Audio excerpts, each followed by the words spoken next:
shows for free a week. But if you want to support the channel, there are a few ways of doing it. Hit the like button on each live broadcast or video. This helps the channel grow.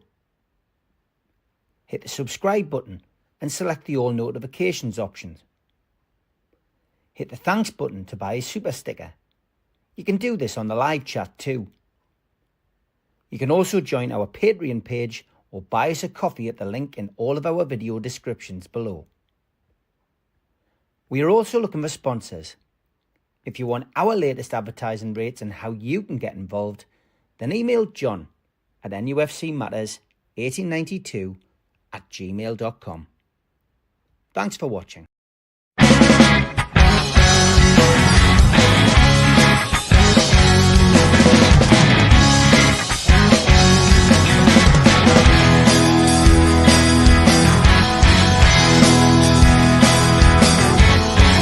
Just requesting a taste with you, well, if you've gone sour, you want the world plus everything, but it won't work an hour.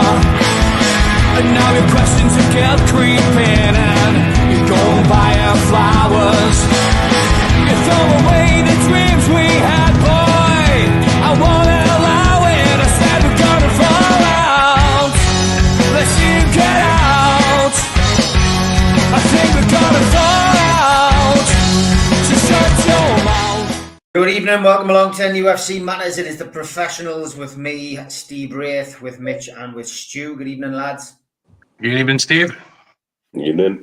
Good to see you. And as always, plenty to talk about in the next 90 minutes of this show. Don't forget, if you've got any questions for the lads, stick them in the chat. Keep an eye on the Manchester United Arsenal game, which half an hour in is currently 0-0. Spurs and Bournemouth played out a 2-2 draw. Not a bad result for us, bearing in mind Bournemouth were 2-0 up at one stage in that game. Newcastle, of course, play tomorrow night. We'll have a little look ahead to that a little bit later in the show. But questions coming in already, and Tom's looking ahead to the game already tomorrow. He says, a question for Stu and Mitch. Do Newcastle need to win tomorrow night to catch the top four with the way the results have gone this weekend? Yeah, apart from today's result, which, you know, wasn't bad, as I say, with Bournemouth being 2-0 up. The rest of the results pretty much went against us, didn't they? Taking us slipping down the table to 8th place, I think it was, by last night, Stu. Yeah. Well, to answer Tom's question, as a Newcastle support, I think we need to win every game. But I get where he's coming from, because it is quite congested there. Everyone's jostling for position. And the fact that we won't have a league game next week, it could look quite different come when, after the cup final, we've got our next game out with Brentford. You know, so it's critical for us to be in there psychologically and in the mix with a game in hand, rather than playing catch up. So yes, I think tomorrow is a really important game for us, and I'm sure we'll cover that, as you said, later in the show. Yeah, it's important to win every game, Mitch, isn't it? It is really. I think it's not necessarily a must-win from the table point of view. There's a hell of a lot of football to be played still. And the reason we've slipped the way we have is because the table's tight. It would be great to get onto one of these winning runs again. But for me, it's more important, I think, to get a good performance, to have a bit of momentum going into the cup final. And I think that's more important for me at the minute. The table is what it is. We need to find our league form again pretty quickly, in my opinion, no matter what. And I think what Stu says is right. We're not having a league game the following week. That may put a little bit more pressure on if we don't necessarily pick up 3 points. But I don't think a draw would be a disaster against West Ham either. I think just a positive performance to give a bit of an uplift after a very difficult week, 10 days. And looking forward to the final at the weekend with a bit of positivity. And I think then we can all switch our brains off from the league table for a little bit and give ourselves a little break from that and focus on the job in hand. Yeah, I hope that answers your question, Tom. Some good ones coming in already. Steve Middlemas, good evening, says, should PIF consider approaching Amanda Staveley to be PR between the fans and the owners? We definitely need it. The communication has suffered since her departure. She was back in the region this week, Stu, in Newcastle, doing a talk for International Women's Day at the Civic Centre and then up at the club. So she has been back in the region. The news outlets managed to interview her. She was as good as always. I've got to be honest, looked a lot less stressed than last time I saw her in Newcastle giving interviews, and looked like she had the weight of the world off her shoulders, to be perfectly honest. And she looked really, really well. But yeah, I mean, I feel the ship sailed. Do you? Yeah, it has, but I've got a question to ask Steve Middlemas. I've been meaning to ask this for months and months and months. Which one is Steve, the one on the left or the one on the right? On his little picture there. It's always confused us which one, Steve. I'm trying to guess. I'm saying he's the one on the left, but... Well, I've always thought it was the one on the left. Yeah, me too. So hopefully Mitch? Steve replied. Mitch? Yeah, actually, I've thought the same way myself. Always thought it was the one on the left. And I reckon that's Steve's son. Well, it could well be. On the right, I reckon that's Steve Middlemas Jr. See, we don't need any of these Newcastle-related questions. We need to get the hard topics like this to see the afternoon through. And he's back in straight away. One on the left, that's my son. On the right, well done. You're well done, Steve. You're right. Clean sweep for the professionals. See, we know our stuff. Right, the question with Amanda. Yeah, I think the ship has sailed, but yes, we would like more communication, and I think that would put to bed a lot of the conspiracy theories that go on and on and on. And they're not obligated to do that. That I understand, and not many clubs do what we're asking for. But not many clubs have fan bases that are thirsty for information as we are either. So it wouldn't go amiss to have a bit more open communication rather than behind closed doors meetings with journalists or, dare I say it, fans advisory boards who, as a side step, have just found out how really worthless they are because the club are going to do what they do and hang them out to dry regarding the tickets, etc. But that's another question. But with Amanda, I think her reputation amongst the fan base, in my opinion, will always be really, really, really high and deservedly so. And I can't see her coming back to the club now as in a role because there was too much going on behind the scenes that, shall we say, or as we've been informed, caused her exit, and I think there may be a little bit of bitterness on her behalf, no less love for the club or the fans, but the behind the scenes, I think she can do without that. And as you said, she looked a lot more refreshed with a spring in her step, etc. And why would she need that? You know, we probably would need Amanda in that position more than she needs to come back to it. And the old saying is, you never go back. So whatever she does in the future, I'm sure I'm not alone in wishing her the very best of luck. Yeah. Mitch? Yeah, but I mean, echo the thoughts exactly, really. And I think what this does, it highlights something that is maybe a little bit more unusual at Newcastle United. And it's part of that relationship with club and city and community that makes it so unique, but it also makes it quite a delicate balance because the community are thirsty for news, and that's why certain things happen. We talked about it on Friday, about there being a little bit of an information vacuum at times. And I think where we might see change on that is whoever steps into Darren Neal's role once he does step down. I think they have a real challenge to find that balance between feeding the press with what they need, feeding the fan base with what they perceive they need, without actually giving everything away, because that would be nonsense, and finding that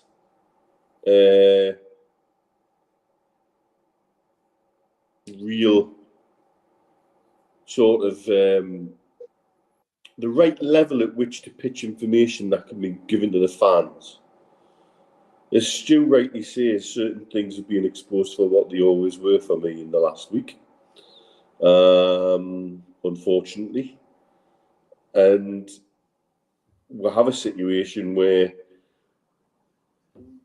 a lot of clubs really do look at certain interactions with fans as a nuisance, as a tick box exercise.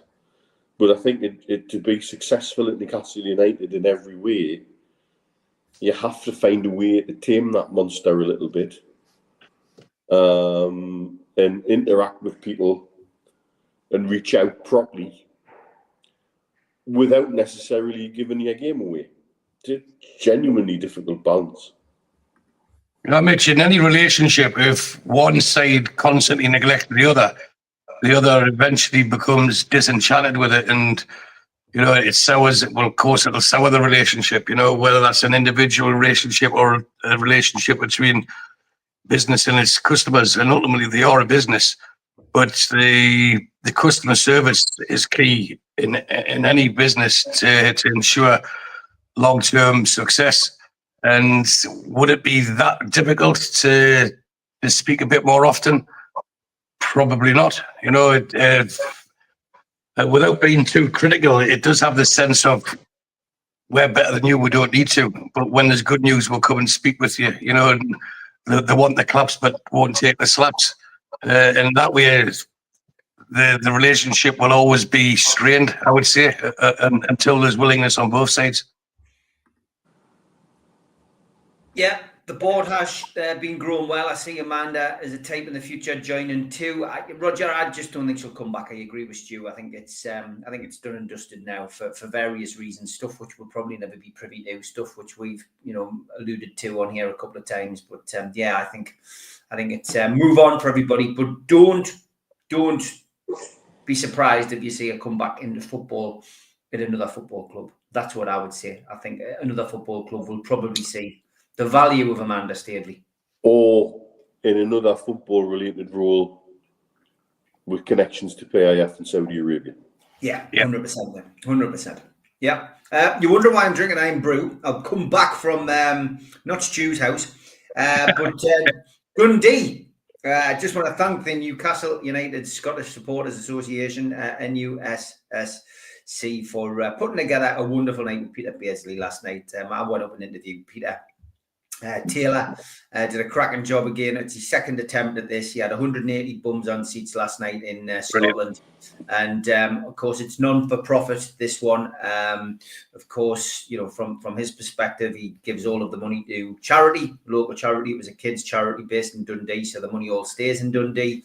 But it was great. It was quite a few people had travelled a distance across Scotland. One or two people had come from Newcastle last night. An amazing turnout, really good turnout. Peter was in great form. I'm sure Peter won't mind us sharing the story, though. We got there early. Always best to travel early because from our perspective, you want to get there and chill out. But obviously, in case there's any delays on trains, you don't want to be stuck and then the event not go ahead. So we got up there. We got up there for 1 o'clock yesterday. And as usual, I just went off to my room. Obviously, I was going to just, tune in to Soccer Saturday and keep an eye on the results and do a little bit of work in the room before the night started at 6. Peter had the starting times, etc. And he went off to his room and that was that.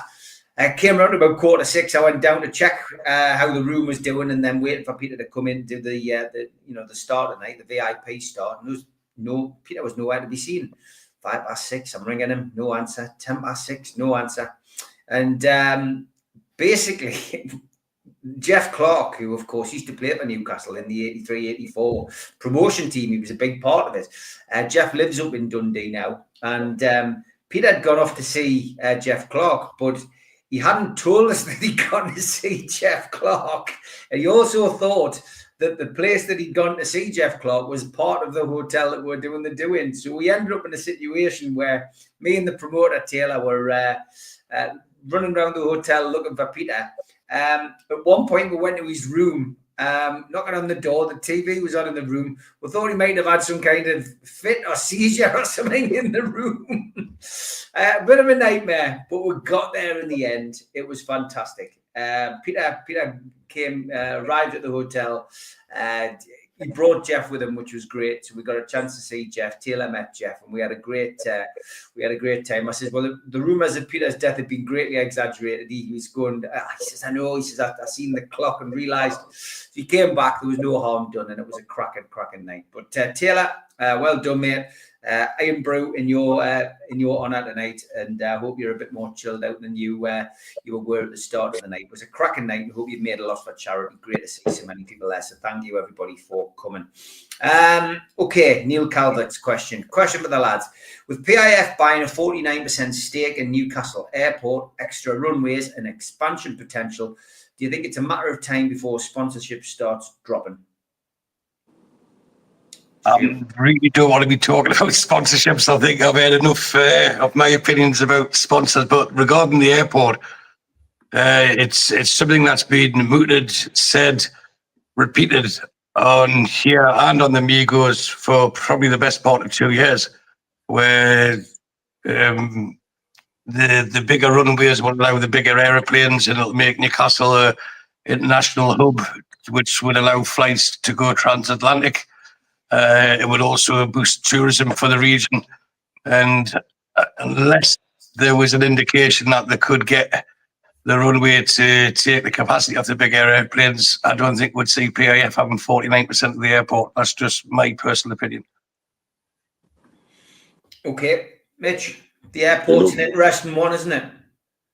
It was said all along about when PIF bought Newcastle United, they weren't just looking at the football club, they were looking at the city and the region. An investment potential in the region in a way that probably a lot of people haven't fully realised yet. And what this would be a big statement going forward. I've got no doubt.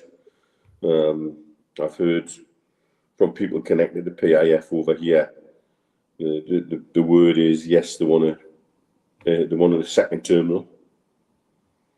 I mean, that will be huge. Runway expansion, although difficult, is not impossible, I believe.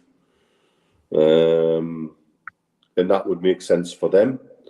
But then it would also make sense for Emirates. It would be something that Emirates would welcome with open arms, because they want to use their bigger A380 planes to as many destinations as possible.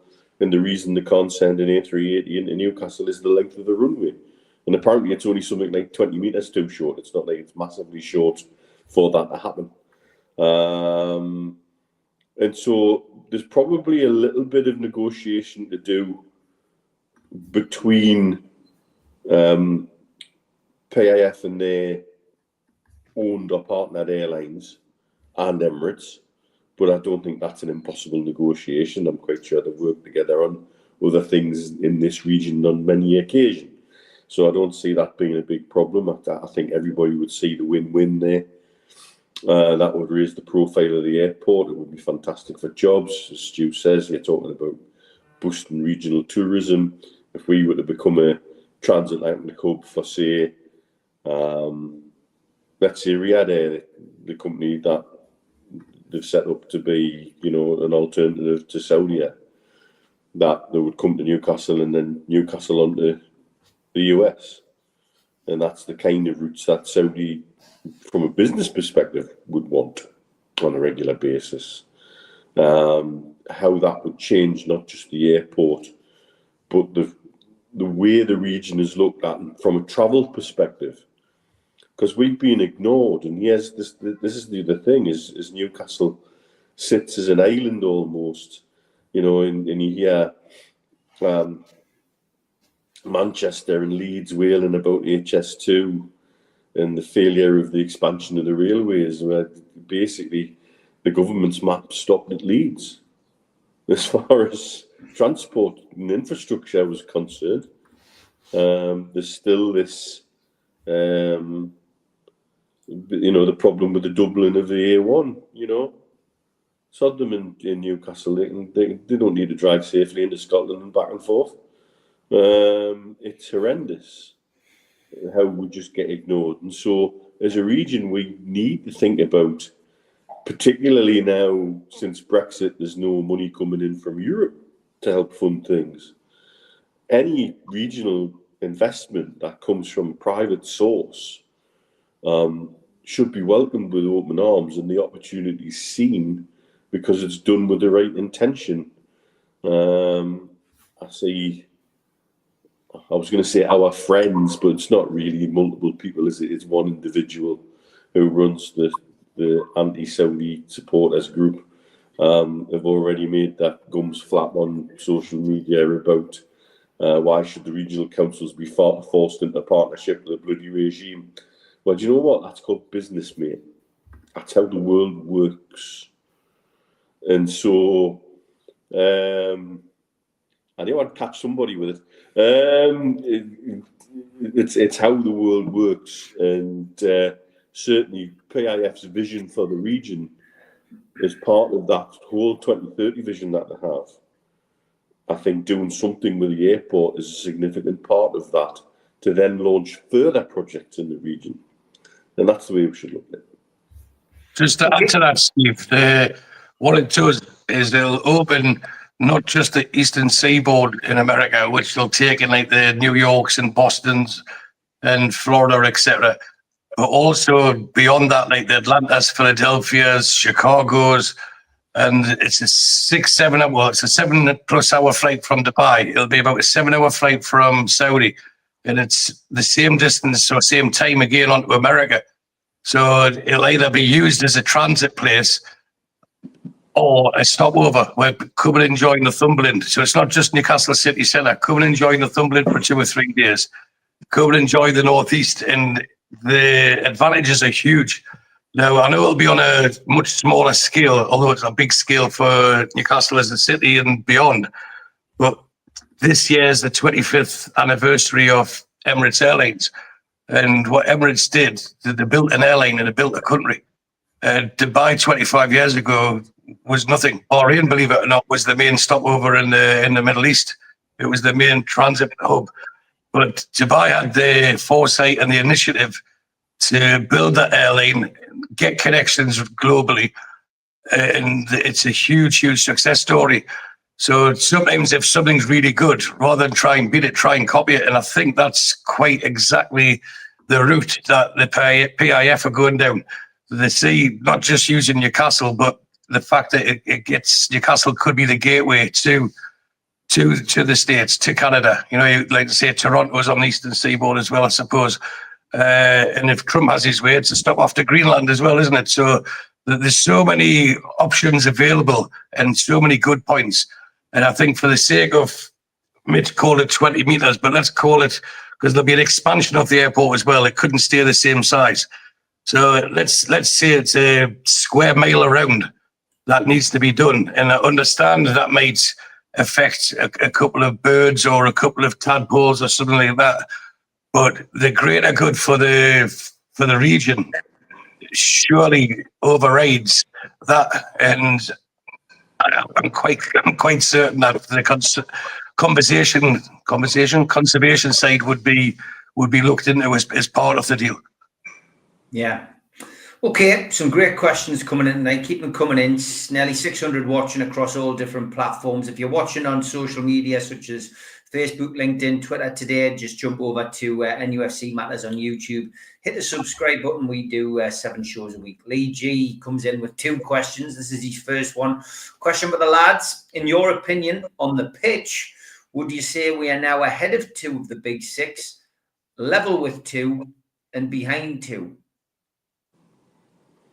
The league table states that we are. So there's a simple answer there. Really, I think on the issue that we've got, Steve, is, and if I want to broaden the question up, is the real opposition that we've got is the Newcastle rule. But going on this season, and I suppose some of last season, are we that far ahead of Tottenham? I wouldn't say we are, although the league table states we are. I think they've had horrific injuries like we did last season. but I think we're getting further ahead of Manchester United. But the Manchester Cities, the Arsenals, and the Liverpools, I think there's a long way to go before we start catching them. And that's the steps where we go back to sponsorships and new stadiums, etc. So what we are doing is progressing, not at the rate that we all want to, but we are progressing. And as long as our star keeps ascending, then we are going in the right direction. So although it's frustrating, we want it now, but the Newcastle rule, as I referred to, that was rushed in for exactly this scenario. They would allow us to progress a little bit, and then it would have to stall. And one thing's for certain, that unless things get changed, our progress is not going to be as rapid as it possibly could be. And I know I've said in the past that I quite like the fact that we're growing organically, but being allowed to grow and then being stifled from growth is two separate things. And I think the latter is the thing that's frustrating the vast majority of people. We can grow. We have the capability of growing. We are showing we're growing, but they're saying, right, no, stop there. That's enough. You can't do that. And I think rules may change because it's caught up with some of those who push the rules through to stop us. It's an interesting question, Mitch. I like it when we get some different types of questions. I think he's referring literally to on the pitch. And the challenge with that question for me is which Newcastle United are you talking about? Are you talking about the one that's demonstrated this season that they can live with anybody? That took Arsenal 4-0 over 2 legs in a semi-final. That were brilliant at times. Or we're talking about the Newcastle United that lost at home to Bournemouth and Brighton and West Ham and Fulham. It's that gulf between the two faces of Newcastle United would tell me that we're not actually level with any of the so-called big six mentally. And it's a mindset thing. Physically, in terms of what we can do on the pitch, we've proven this season we can give everybody a game if we want. But when we don't turn up, by God, we don't turn up. And so that's the biggest question for me. But I think as a club, I've banged this drum for a little while now, as a club and as a fan base and everything, that mindset change is only going to come once we get that initial breakthrough done, in my opinion. But yes, we can turn the big six into a big seven quite easily. And you could make an argument for it right now. But we need to be more consistent against those 6 teams instead of wondering which one are we going to discover in the first 5 minutes of the game has actually bothered to turn up. Yeah. Mitch, just to add there, because people have just seen Ken Foster there saying he's feeling a bit flat. And it goes back to what I just said previously regarding that we're not allowed. Not that we're not capable, we're not willing, we're not allowed to grow the squad. But if you look at the 4 teams that Mitch mentioned there, we can't get the position we should beat everyone as much as we'd like to. But the Brightons, Fulhams, Bournemouths and West Hams, let's say we won 2 of those games, which isn't out the realms of possibilities. We'd be 1 point behind Nottingham Forest in 3rd with a game in hand. That's how close it is. That's how close we are. And I know I keep using the analogy of golf. You might hit a bad shot, and is it your knees? Is it your head that's moved? Is your feet not the right position? Was you swinging too fast? It's just one thing, or maybe 1 or 2 things that are stopping us getting to where we all want to be. And it is the fact that we are being held back, and that's unsporting, shall we say, to be polite. Okay. Next question from Lee was this one. Do you think the money generated from things like YouTube count towards FFP and PSR? Newcastle, of course, do the press conference on there, but they do a lot of good material on their YouTube channel.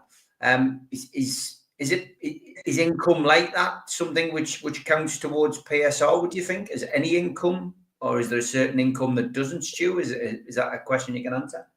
Well, I think you'll probably be in a better position to answer that. But after we meet up and clear the bar out with Malvero, there's not much left from this end. But regarding Newcastle United, they get a lot of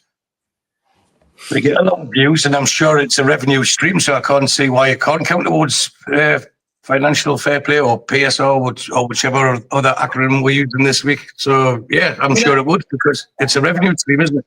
Yeah, I mean, I don't know. I mean, easy to check, but what their average is for videos. But they will be, because of the subscribers they've got, for example, they will have, they'll certainly have a big reach. They will have a decent they will have, decent money coming off that. But I'm not sure it's going to change the face of Newcastle United and suddenly mean we can go and sign Osherman in the summer. But yeah, I mean, it's an income stream, Mitch. Yeah, so that's going to happen. So Newcastle against Arsenal in the Carabao Cup. I'm just picking one up here for you. 2.7 million views. So I mean that is astronomical. For that will bring in that kind. So, but then the team press conference for the West Ham game so far is at 25,000 views. 4-3 against Forest, 849,000. So they're closing in with some of the match highlights, extended match highlights, on about 1 million there. 1 million views with certain games, but not all games. So yeah, I mean, look, it's going to be an income. That's what the question is. Will it have any effect? So I would say yes, it's an income. So it's going to help. Every little helps, Mitch. Absolutely, and if you can include sales of hotels, grants made for scientific research, and a number of other things in PSR, I don't see why YouTube income couldn't be included. Yeah. Also, you have to remember that when Mike Ashley hived Newcastle United off into, I think it was something like 18 different companies, one of the companies was NUFC Media.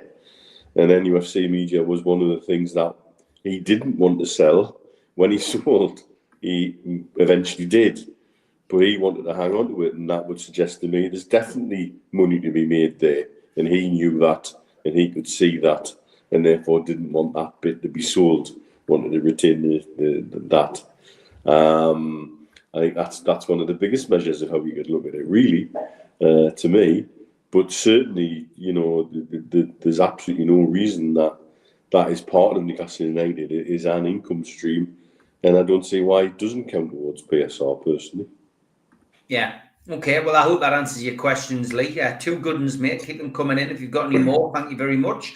Barry says, guys, can anyone call a vote of no confidence in the FAB, or does it not work like that? The FAB, for those of you who don't know, is nothing to do with Thunderbirds. It's actually the Fans Advisory Board.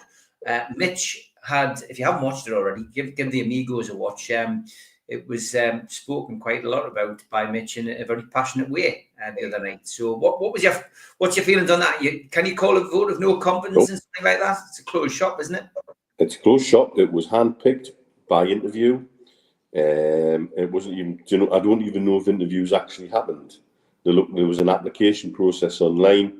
The applications were looked at and they were selected therein by a panel of 3, including a mystery Northeast businessman who has not been named. All very curious, all very strange how some of them were all pictured together the night before the announcement, having dinner. Funny that. Anyway, there was supposed to be, as some of the other candidates I've spoke to who didn't get on were also told, like I was, that there would be a degree of voting from the fans before the appointment of those positions. And that never happened. That was changed at the last minute. If you look at how many other clubs have done it, there was a degree of fan vote. And so if there was a degree of fan vote, I think if you could make a vote of no confidence in it, that maybe would be an opening, because you've had people actually put their votes forward to say, I would like this person to represent me on the FAB, and therefore, you could have somebody, contact the club and say, I've got no confidence in this. But you're right, the word used, closed shop. That's what it was. If without going on a rant or sounding too bitter. I think it was hand-picked. I think they knew who they wanted for whatever reasons. I haven't been impressed with their actions subsequent to, and certainly the lame duck statement following the price rise shows really that it was what it was always going to be, and part of his subsequently is glad that I didn't get on it, because I would have been frustrated. I think I would have resigned by now, and it would have also probably stifled us from saying really what I feel on platforms like this. And that's what I value more than anything else, the ability to be at times the most critical friend of the club, but done for good reasons and the right reason. And certainly you'll never have me tugging a forelock or making some sort of squeaky mouth statement about, well, we asked you not to do that, but let's just all continue like everything's fine.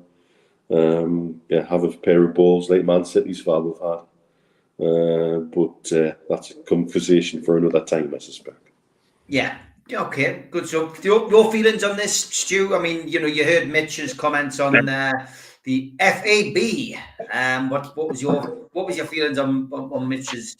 I thought very eloquent, way of putting it across about that, and he's kept his dignity with it as well. So, well, you've used a couple of words I was going to use. I was going to say it was impassioned and said with dignity.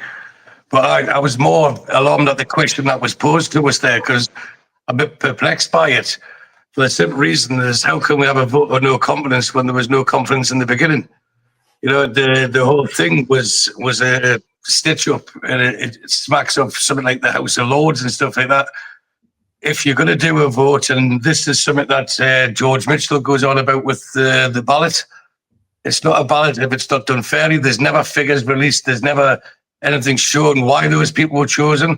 There's just, these are the people that we have chosen. Well, that's not really a vote. And the fans advisory board surely should be voted by the fans. I know I don't want to keep going over old ground, but that's, for me, there's it. And what's happened, as I said at the beginning of the show, they've been hung out to dry by the club, saying, because no matter what happened with the tickets for the cup final, there was always going to be people who felt that they deserved to be there more than others, and people's noses were put out. And they just basically said, after consulting with the fans advisory board, they did the same at the trust a couple of years ago. And it just shows that these people have no power. They're sitting there basically it allows them to have a communication link to the club on the club's terms, and they might get them the odd complimentary ticket without going into too much controversy. I think that's basically what it is. They're there because they have to be. It's part of the Premier League rules, and the club will do what the club will do. And I'm not against that, because we do have owners that want to take us where we want to go. But at the same time, let's not fudge it for what it is. Let's not dress it up for something that it's not. It's there simply because it has to be there. And the people who were, shall we say, handpicked or chosen, weren't chosen by the fans.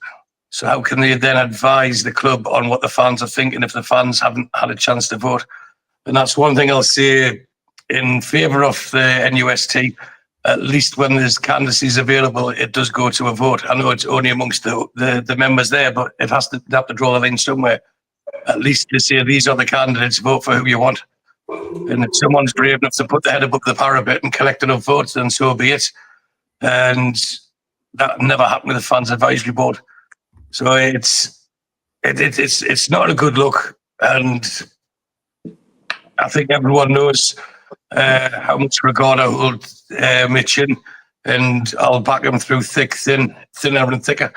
And that will always be the case. But for me, he was the standout candidate to sit on that fans advisory board to represent Newcastle United for overseas fans, considering he was very, blowing too much smoke up his backside. He was very much in the mix of starting the NUST in its infancy. He was there at the start, and he's been through lots of issues with the club as yourself has, Steve, as Steve Hasty has. And I think you would have been the ideal candidate if they wanted to get real feedback from real fans. Now, I don't want to go down what's a real fan, but if anyone looks at Mitch's back catalogue or his CV of supporting Newcastle United, then in my opinion, that's what you call a real fan. And someone who then states, I started following Newcastle United from 2021. How can they really represent fans at home or abroad? I don't get it, and I never will. I think it's one of the biggest, I nearly swore there, mess ups this new regime at Newcastle United have made. And for me, it shows a total disregard to the fan base by doing what they did, but they only did it because they needed to have people there. So why have anyone that's going to rock the boat? Might as well just have people in who are just going to nod sagely and say, yes, I agree with what you've said, because they don't have any say at all. Yeah. Okay. Mitch, anything else to add to that? I've seen you watching, a lot of comments coming out, lots of questions as well, lots of people having their say. Anything you want to address in that? I think Steve Hasty's right. I would have been thrown off by now.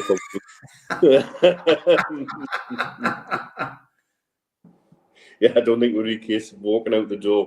I think we're in a case of being told not to let it hit the arse on the way out. Like Big Brother, Mitch, you have been evicted. Please leave the FAB. No, it could well be a situation like that. I saw one comment, I think it was Steve Middlemas said, about questioning the integrity of certain people at the club towards fans. It's not about integrity, it's about intention, personal fiefdoms, not wanting to upset a perceived special relationship in some way, at the expense, I think, of not always necessarily doing the right thing. And I think sometimes doing the right thing takes courage, and it takes an ability to stand up and say something that may sound controversial. But I think there's too many groups and individuals have personal agenda when it comes to interacting with the club, to the point where it skews massively the opinion of key decision makers when it comes to how you handle and deal with fans. And I think there's a lack of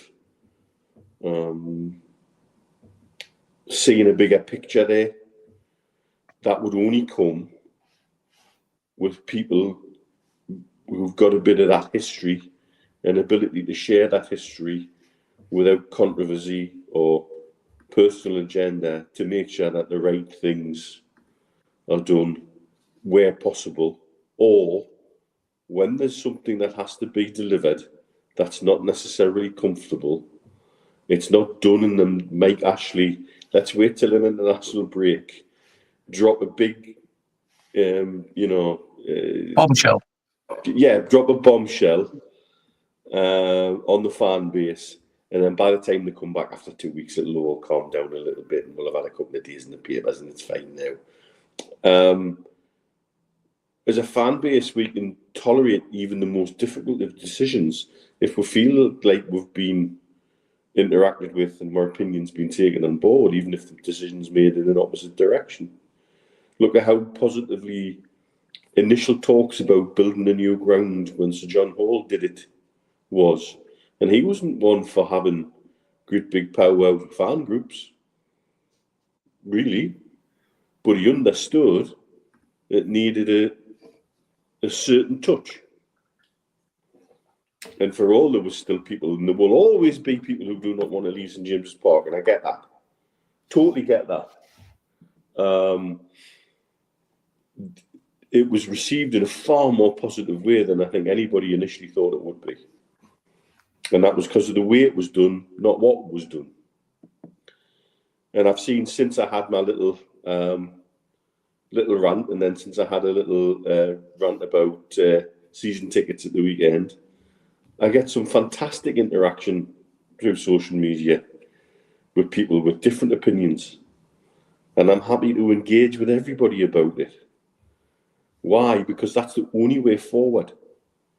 The only way forward is to listen and debate, occasionally agree to disagree, but also to try and put yourself in somebody else's shoes and see where they're coming from.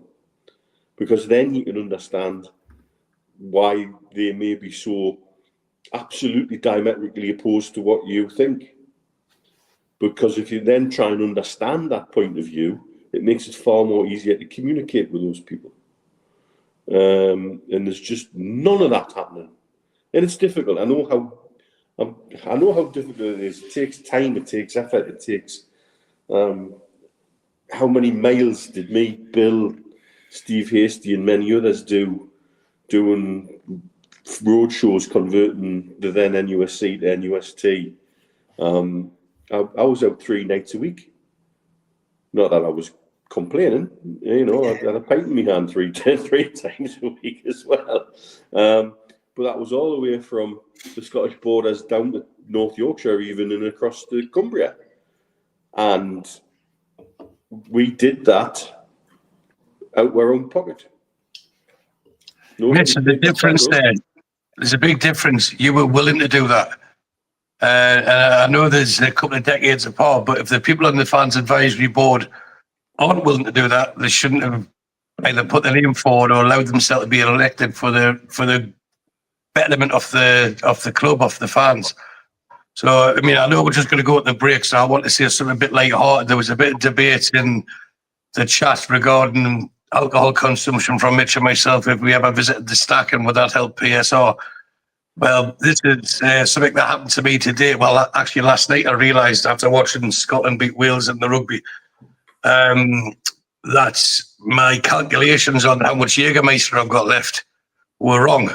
So I've only got enough left for one session. So I was thinking, right, I normally have like 6 before I do the show on a Sunday, or I'll have 6 before the match on the Monday. And I could only have one or the other. And it was such a debate. And then I got to work today. I don't know a few of the lads drinking that, but during Ramadan, I can't approach them and say, have you got the Jägermeister in yours? Can I come out and get it? So that's for me is a first world problem. And it takes precedence over any fans advisory board discussion. So if anyone wants to know what I did as an answer, I had vodka and Red Bull, and tomorrow I'll have the Jaeger bombs.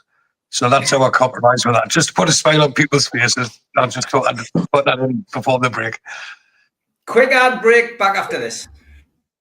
A big thanks to all our sponsors, Skips and Bins. Say hello to low-cost waste disposal with pay-as-you-go and contract waste management. Find them at their website, skipsandbins.com. Contact them, www.skipsandbins.com/contact. A big thanks to Mr. Vicky Sauces, handmade in Cumbria. You can find them at their website, mrvickies.co.uk, email info@mrvickies.co.uk, or telephone 01768 210 102. A big thanks to our fanzine sponsor, United Group Travel. 2 crew, driver and courier, local family company, 3-star plus quality hotels and no interchanges. All excursions included. Find them at their website, www.unitedgrouptravel.com. Email them at beverly.ugtl@gmail.com. Telephone 01670 632 460 or mobile 0791 666 4174. Just £30 per person deposit. There are no strangers on our tours, just friends you haven't met yet. A big thanks to Media Arts for all the help with the technical side of things. You can find them at their website, media-arts.co.uk. If you want to listen to us as a podcast, you can go to Sports Social Podcast Network. You can also find us on iTunes, Spotify, and your other podcast providers. If you want to help support the channel, hit the thumb up, which is the like button. Click share to share to your other social medias. Click join to join the channel. And click the subscribe button. We've also got links in our description for buy us a coffee and to be a Patreon member. Some events coming up. An afternoon with Sir Les Ferdinand, 6th of April, 12 till 4. Tickets available from ticketmaster.co.uk. No Covers takes place at the Clooney, Lilac Lane, Ryder and the Chris Norris Band. Tickets from theclooney.com or by telephoning 0191 230 4474. An Evening with Steve Howie and Steve Watson, hosted by Joe Allen, takes place at the Tyneside Irish Centre on the 27th of June. Tickets for that are from newcastlelegends.com. An Evening with Peter Beardsley and Chris Waddle takes place at the Tyne Theatre and Opera House on the 23rd of January 2026. Box office 0844 246 1000 or website tynetheatreandoperahouse.tv. An Evening with Bad Manners takes place on Friday the 30th of January 2026 and tickets available from ticketmaster.co.uk. And we have copies of The Entertainers 1992 to 1997, Kevin Keegan's Legacy, available from newcastlelegends.com. And after last night's event, we've got 20 of those signed by Peter Beardsley and Lee Clark. So if you go to nufcmatterspodcast.co.uk, you will be able to get yourself a copy of that for £20. So get yourself on there. Still quite a few of those left, but some great ones signed. We'll be getting some signed by Les Ferdinand next month as well. Okay, let's get back to your questions. And as I say, quite a few coming in. Billy, could the three of you, George and Steve, do a live show at the Stack? Mate, in the words of Oz in Auf Wiedersehen Pet, I think would be about as welcome as a fart in an astronaut suit, Billy. So the answer is no to that. And I'm not a fan of the Stack, I've got to be honest. I'm pleased it's making us some money. I'm a bit dubious of whether it'll help us buy players, but that's just a different conversation. Can we keep talking about alcohol, Steve? This is great. Well, yeah, we can. There's that sent in actually from Tim Cairns. He said, would Mitch and Stu drink my invented drink? Liquor 43 and Bailey's. It's called a knicker dropper. I'd have a whirl of that. Well, why not? If it's wet, it makes you fall over, why not? But I just want to add a bit of context to my previous statement regarding the alcohol, just so people have a bit of understanding. That's a proper alcohol problem when you haven't got any. But bearing in mind, with the time difference, I'm up and out doing walks at about 2 a.m. UK time. So to be awake now and be a bit alert now, that's why I have the Jaeger bombs before I do a show. So that's my excuse, and I'm going to stick with it.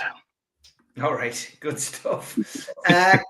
Tom Dixon says, question, lads, who's starting goal tomorrow night and who's starting goal on Sunday, Stu? I think it should be Dubravka for both. I believe the defence look more relaxed, more confident with him behind them. And I think so do the fans when it comes to kicking the ball out and the way he can distribute it. Although he did have one error, we're all entitled to that against Brighton.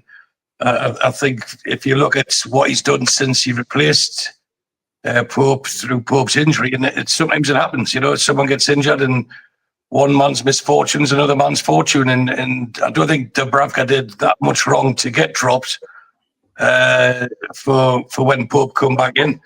And Pope didn't, if you pardon any pun, grab the ball with both hands.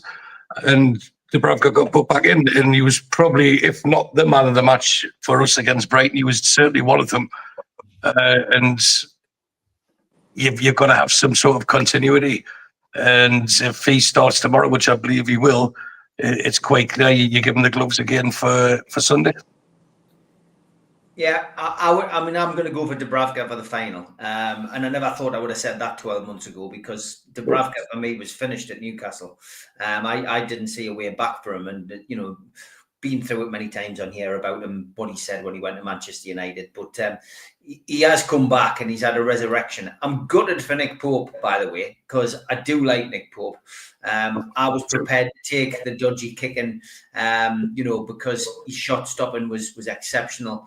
And, he was part of a wonderful back four. That back four and Pope were superb in that season that we went through to the Champions League. But unfortunately, this injury seems to have You know, it just seems to have got the better of him. Mentally, maybe. Is it physically? Who knows? So, Dave's saying Pope bashing. We haven't had a bit of Pope bashing on here for a while. There's no Pope bashing. I'm gutted for the lad. But I do also feel, that he's, it's probably time for another keeper, and it looks as if Trafford could be that one. But yeah, for me, Dubravka tomorrow, Dubravka in the cup final as well. Mitch? Yeah, I can't see for me any other way around of doing it.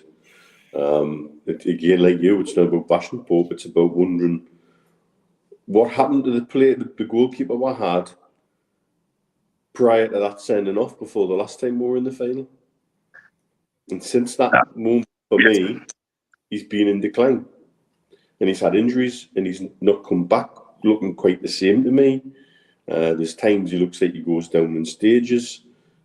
His positioning has become a little suspect for me, and I think that's because of just that, Scott. Well done. You've just put my next sentence down. I've said that for how long? He seems to leave a bigger gap with his right than he does the left, because I've got the distinct impression he feels he can cover it better than he can the other side. And even down, if you look at the first goal we conceded, first goal conceded against Nottingham Forest. Mm-hmm. Is Roger Cook having a game of head, shoulders, knees and toes there? Yeah, his positioning was bizarre. It was. For me.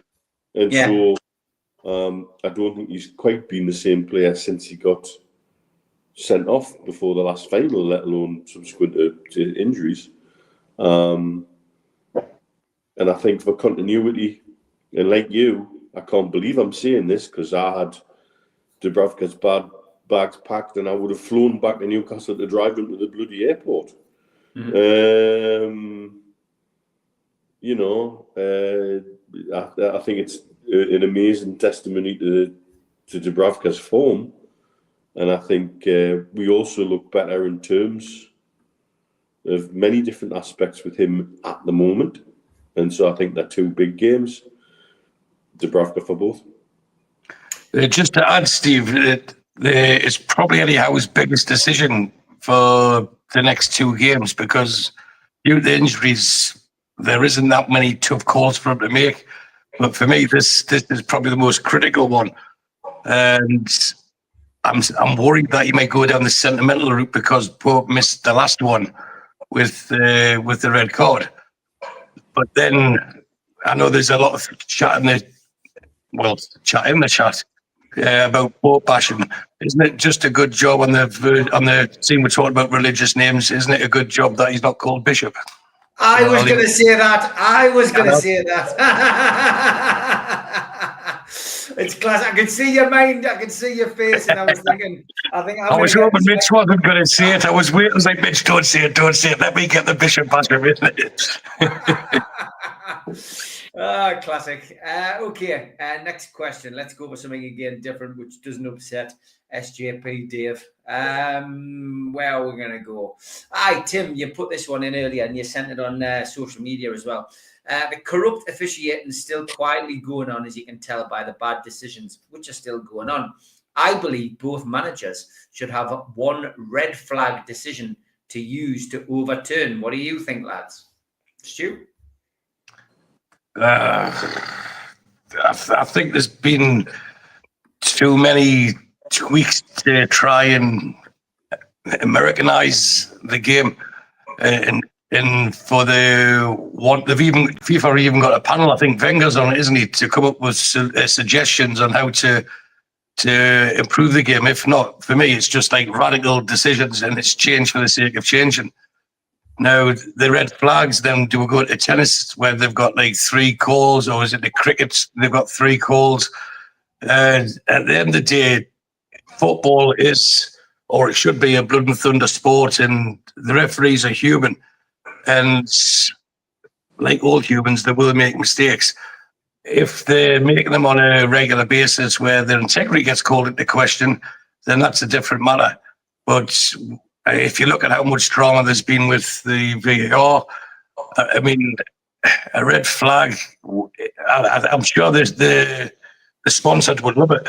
because it would be a great opportunity to have an advertisement halfway through, or after, as soon as this red flag gets dropped, there'll be someone willing to pay money as they come on, and it becomes like, apologies to Mitch, American football, where there's an advert break every 3 seconds for the sake of having them, and sometimes you can tinker too much. If anything, we need to roll back a bit, and that's the thing. I was watching, obviously, the Amigos and the games last weekend when they had the semi-automated offsides.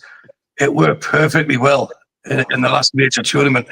The reason it didn't with this, because they chose not to use it properly and still wanted to have their own influence on it. It's a quick call, just like in tennis, they use Hawkeye, bang, or the cricket version, offside or not offside, and that's it. And it should be as black and white as that. But if we start adding things to it, I mean, imagine how empty St. James Park or the new stadium will be when people leave with 5 or 10 minutes to go to get trains and buses and everything else. If it got stopped every 2 or 3 minutes because someone wants to challenge something. Sometimes we've just got to suck it up. Things will go our way, things won't go our way. And I hope these words don't come back and bite us on the backside next week. But it is what the game's always been. And for me, I think sometimes we are just tinkering for the sake of tinkering. And what's deemed to be an improvement very rarely improves it. Yeah, Mitch? Look, they introduced something like that, puts another moving part into something that has far too many moving parts already, and isn't working properly. It's the way things are going on with the PGMOL at the moment. It's embarrassing for the standards of officiating in this country. For them not to take the semi-automated offside that worked well at the World Cup and worked well in all levels, and use it lock, stock and barrel simply because I suspect somebody couldn't make a bit of coin off it, I think is a disgrace. Yeah. To introduce it in the bizarre way that they have, effectively using the FA Cup 5th round as a petri dish for experimentation is ridiculous. I do think, having seen and actually having watched the game between Liverpool and Southampton at the weekend, and I think Núñez was looking to stay on the pitch, and yet VAR didn't even seem to barely look at it. Yeah, I think if it had been the other way around, they would have looked very long and hard at it. I think we see too many of these things which raises questions, unfortunately. And again, when it comes to semi-automated, not offside for me, Liverpool benefited from one in Europe through the week where the player had his back to goal, and yet because his foot was further past the defender, it was deemed offside. Is he really getting an unfair advantage from that? That's not in the spirit of offside. When you say offside's taking 4 minutes to work out because they're drawing multiple lines and they're guessing, potentially somebody with a 13-inch love length could be ruled offside at some stage just because he's got a bigger bulge in his shorts, because that's the level it's going to. And that was never the spirit of offside. The spirit of offside was always about gaining an unfair advantage. And I think if it takes that long to work out what's going on with all the technology, then how was, you're losing the concept that, could it be seen with the naked eye? And once it gets to that close, I just don't think I think it needs an absolute lock, stock and barrel rule. I know what I would go with to make offside different and to make it a little easier on a lot of people. You put an additional line, like the Sabutio pitch, halfway between the half line and the 18-yard box. And up to that line, you cannot be offside. And then you can only be offside past that line. And then you've got another physical marker that people can use as a line on the pitch to get it right. But also you've got an area of the ground that the linesman doesn't have to bother covering because it's not offside in that area. And again, if you're a half a boot's length further forward, just over the halfway line, are you really gaining a massive advantage? Well, no. So you've got to be cleverer than that and looking at what we're trying to achieve in the spirit of the game. The other way to look at offside is simple. And I go back to Cloughie timing again. If you're not offside, and if you're on the pitch and you're not interfering with play, get off the pitch. Get off the pitch. You should be interfering with play, and so you basically get rid of level and get rid of working out where things are, and taking away occasions where you may be deemed not offside, or you might be deemed offside if you're blocking somebody's view and things like that. Just take that all out of the equation. You need to simplify the game. That was never the intention with offsides. I'm quite sure. I don't think anybody looking at how the game's evolved would ever have thought that would get to this point where they're genuinely measuring by pixels on a screen. I mean, it's mental. No, 1-1. 1-1 in the big game. I thought you were auditioning for a Nescafe Gold Blend there when I kept doing that, but then I realised there was a goal. But I'm not to the offside thing. I used the phrase before, stripping things back, but sometimes the simpler ideas are the most effective ones. And if someone's going forward and someone's going the opposite way, of course there'll be a part of the body going forward, and it used to be the feet. You know, if the draw line on the feet and use that semi-auto, this is a solution in my own little simple head. But if you use your feet as the guideline, not your body, because if you're running forward, your torso, your head, your arms should be further ahead than where your feet are. You know, unless you're like walking like Basil Fawlty or something. Of course, you're going to be in a forward thrust, and the one trying to get you offside is going to be out. So if they draw the line on where the feet are, use semi-automated for that, and that's it. But looking at a much bigger picture, what we have to be very, very careful of, and I know I've seen someone mention, why don't we use foreign referees? That's something that Mitch, myself, and Steve Hasty have said for a number of years on this platform. But even then, how do you know that would be better? Because the historical fan base that the Liverpool's, Man United's, and possibly Arsenal's have got, then, you know, would it still favour? We'll have to put trust in the referees. And if it begs the question, who'd be a referee? Because every decision that they make, it's going to go against one team. So that just lights up a fan base for that club. And we have to go back to the integrity of the referee. And if they've made a mistake, they've made a mistake. But if it's obvious, fine. But the bit that Mitch was talking about, pixels and this, that, and the other, now we've been guilty of it when a decision, he's like against Liverpool, strangely enough, when they said because of the shadow from the floodlights. Now, the floodlight was in the corner. Isak is taller than the person marking him. Of course, his shadow is going to be bigger. But if you have to go down to that degree of trying to rule something offside, it's not offside. You know, it used to be in favour of the attacker. And it was up to the defender to do better, because ultimately, if every game is 0-0 or 1-0, then it's not the spectacle it should be. We want more goals. It's, as they say now, it's an entertainment business. But if it takes 2 minutes, anything over 2 minutes plus to decide is it offside or not, then I'm sorry, it's not offside. But then even that's open to debate and conjecture. How often, how slow will they look at it? How quick can they look at it? What angles do they show the on-field referee? And ultimately, it's the misuse of the rules that's causing the huge angst amongst not just our fan base, every fan base. Because if you have to, like, well, from that angle, it might be, from that angle, it's not. It either is or isn't.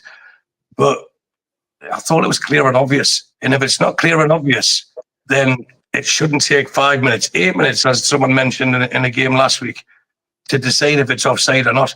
And this is where, going on to another subject, this is what causes muscle injuries, when these finely tuned athletes are standing still. And then all of a sudden they've got to explode off the blocks to chase the ball down the wing or to stretch the legs into a tackle. And the body's not as warm as it once had been. So I would say if the referees are passing the tests and they've went through the grades, but we'll have to be careful because there's going to be a generation below us of the next lot of referees who will think, well, what's the point? Who needs this hassle? And then they say, where's football without the fans? But I tell you, there's no football without referees. So sometimes we need to understand the decisions, support the decisions, but I don't think it's the referees on field. It's more the ones that are using technology to what appears to be to favour the outcome that they want. And it's the lack of consistency which is causing annoyance with everyone else. So let's simplify the rules. Unless it is a clear and obvious error, then you don't pull it back. You leave it as it is. But maybe that is too simple. Okay, Scott, looks like Forest will make Champions League. I think we won't now because of a small squad. Do you think PIF will change the board because of lack of sponsorship and direction? I pray for a final win. Do you think it'll be changes at board level if Newcastle fails to secure a Champions League spot, this season? Stu? Yeah, well, as it happens, to go against that question, Nottingham Forest have used the least amount of players than any team in the Premier League. So it does blow a lot of our squad's depth out of the water. They're a well-drilled unit, and they've got the bit between the teeth. They've got the riding a crest of a wave, as we did a couple of years ago. And I think fair play to them. You know, if anyone's been at Nottingham Forest or met Forest fans, they are a passionate lot. Similar to ourselves, it's a hard-working area. They just don't have the numbers that we've got. And I'm all for teams like Forest getting in it. Of course, I want not at our expense. I want us to be in there, and rightly so. But I can't see PIF changing the board. They may make one change, maybe two changes, but to totally overhaul the board would mean admitting that they'd got things wrong in the first place. But what they could do is look for an upgrade. And if we did that, this then brings in Steve Hastie's 3-year plan, a 5-year plan to a new board coming in and saying, well, we've got a 5-year plan. And then there's some more changes, and that becomes an 11-year plan from the inception of the takeover. The board itself, we've recruited. I think we've recruited well, and it's been added to very well. But I think I've had my say very repeatedly on this show, especially on where I think we can improve. And if people don't think we can improve, then we have to accept that we are where we are and we'll always be where we are. We have to start looking for improvement and ways to improve. And I still believe the lack of sponsorship without opening the can of worms has led to an increase in ticket prices. But that sponsorship for me, even short term, was there. And even when they announced a new stadium, who wouldn't want to be associated with the great history of St. James Park, as everyone tries to tell us? I mean, what great history. When was the last time this club won the league? Nearly 100 years ago. So that was the last time we won something on that pitch, because every other success has been at Wembley or or in Hungary. So there isn't that much success-related winning at St. James Park. But if we are to move forward, then who wouldn't want to be associated with the last 3, the last 4, the last 5 years at St. James Park before the new stadium? Because it is heritage. And I know I've said it before, but even in our lifetime, what does St. James look like now to was when we first walked through the doors? It's totally changed. It's totally changed. And even the pitch gets changed every year or sometimes twice a year. And for me, it just smacks of Trigger's brush. In Only Fools and Horses, Trigger's broom. You know, it's people looking for reasons to complain for the sake of complaining, but wanting success, but not willing to negotiate or manoeuvre a bit to allow it. And the only caveat for me is it just goes a few hundred yards up the road to Lisa's Park, and everyone's a winner. And ultimately, the long-term success of Newcastle is what we're all wanting, I hope. Will heads roll in the boardroom, Mitch, do you think? I mean, there's been a repositioning of deck chairs recently. Yeah, and I think that's the kind of manoeuvre that's significant. I don't think there'll be people removed from the board. I think people will be brought into the board. And also there's been new appointments to what you would describe as the shadow board on the Shell Company Associated, who actually write the checks. That I think they're the kind of moves you need to take notice of. And I don't think we'll see anybody removed, for example. I think you just see a different positioning in those deck chairs. You know, it's funny when we sit and do these things and we've all got our own sometimes little internal narratives. And when Stu says about people from Nottingham, they're just like us, and in my brain I'm going, scabs. How fucked up are we to have been brought up in Thatcher's Britain? That's all I've got to say. No, but there's a huge Newcastle or North East history in Nottingham, isn't it? Because like Corby, Northampton and stuff like that, you know, that they went down for the mains. The two biggest supporters clubs for Newcastle United and Sunderland historically were based in Nottingham. Yep. And that's because of families moving with the pits. And I went to, one of my mates at university was from Grantham, and he played for a little village Sunday League team called, I think it was called Beeston. And some of the lads I used to drink with had Geordie twang, yet they'd never lived outside of Nottingham. And it was all from their families. It was fascinating going down. It was like, hang on a minute, where am I? And so yeah, there are big ways you could see connections from the two regions, and it's all about mining and pits and things like that. Neil, it's probably best you watch last week's Professionals about legal action. We did touch on that on the last professional show, and it's a hypothetical question because obviously nothing's really been sorted out with regards to Man City yet, so we couldn't really answer it, but we did tackle that kind of stuff last week. Yvonne's question as well: Eales is under pressure to do the right thing, sell to buy, health issues, many are not happy with his tenure. What are your thoughts? And again, Yvonne, I think we've delved into that quite a bit. I mean, you know, Darren's got his health issues. We know he's leaving the club, and I'm sure there'll be an announcement at the end of his 12-month contract as to who they are going to replace him with. Barry as well said, we are torn between adding to St James's or building a new ground. If it's a new ground, how much do you think season ticket prices will increase by? We are feeling it already. I mean, how long's a piece of string, really, Mitch, on that one? We know that. I would like to think if there's a lot more tickets made available, that would see a wider range of prices. That the top ends would go higher, and the bottom end would maybe come down a little bit. It would allow people to get back together, to relocate, to be with mates, to relocate to parts of the ground where they would like to be reunited, to be that, a so-called singing section or whatever they want. Maybe it's based on comments I've seen on social media. We should have a nice over 50s section with a tartan blanket and tea and coffee on tap for half time, because we're the problem apparently. Tell that really got up my nose, can't you? Yeah.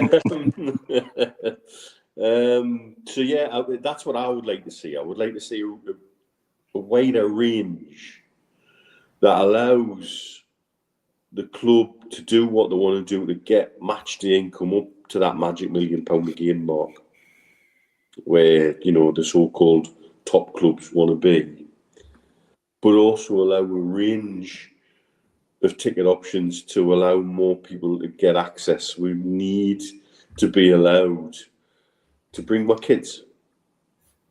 The kids want to be part of it.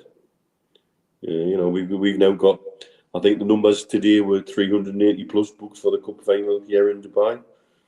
And one of the things that people from other supporters clubs say time and again, if they come to a match day with us, is what they love about it is it's not just angry men shouting at a television screen. It's families, it's women, and it's kids. And I think that is the vibe we should be promoting within the fan base. And if we can't, you know, without going down a well-trodden path here, when I see basically families separated because of the way they've allocated tickets for the Carabao Cup. You know, I know somebody who's takes his two daughters, but one of his two daughters doesn't go to late midweek games always, and they transfer the ticket to another family member, which means dad and one daughter have got tickets out of pot 2. Third daughter didn't get one in pot 6. You know, we need to be encouraging families to be able to go together, and the only way we do that is with a better spread of tickets and prices to make it more accessible. Do you know what, Steve, regarding the stadium, there wouldn't be, because there's those who are pro and those who are against a move. And I think now the club have put enough feelers out there to, if everyone was asked 3 years ago, I think the majority would have said stay where we are. But there's a lot better understanding amongst the fan base of the reasons to move. But none of it would be debated if they could actually just build over the East Stand. And we'd stay where we are, and there'd be a huge goal there in St. James Park. That would be the win-win situation. But instead of people stamping their feet, say, I want this, I want that, you have to accept sometimes you can't get what you want, so you've got to look at the next best option. But ultimately, we should all want what's best for Newcastle United. And if moving just up the road allows us to be able to compete, I know Mitch used $1 million, I think it might be a slip of the tongue, because that's £20 times 50,000. We need to get towards 5 million per match. But if you've got the corporate boxes involved in that, and you can have a ring of corporate boxes, but I'm all for, we have to look at the future for Newcastle United. And if the average ticket's £50, people will be paying £70. You'll be paying probably around that, if not more, Steve, with the pricing changes for next season. There has to be, and even if you go higher up, higher up as in the equivalent of the level 7, where there's a cheaper option for youths under 18s, under 25s.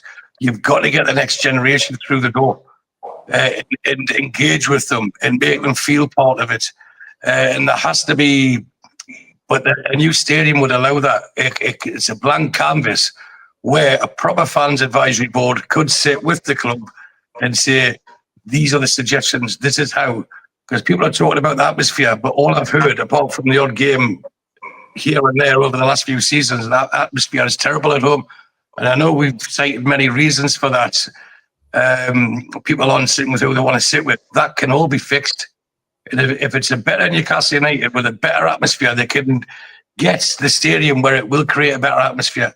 But also, that could also create a worse atmosphere if the people just want to groan all the time.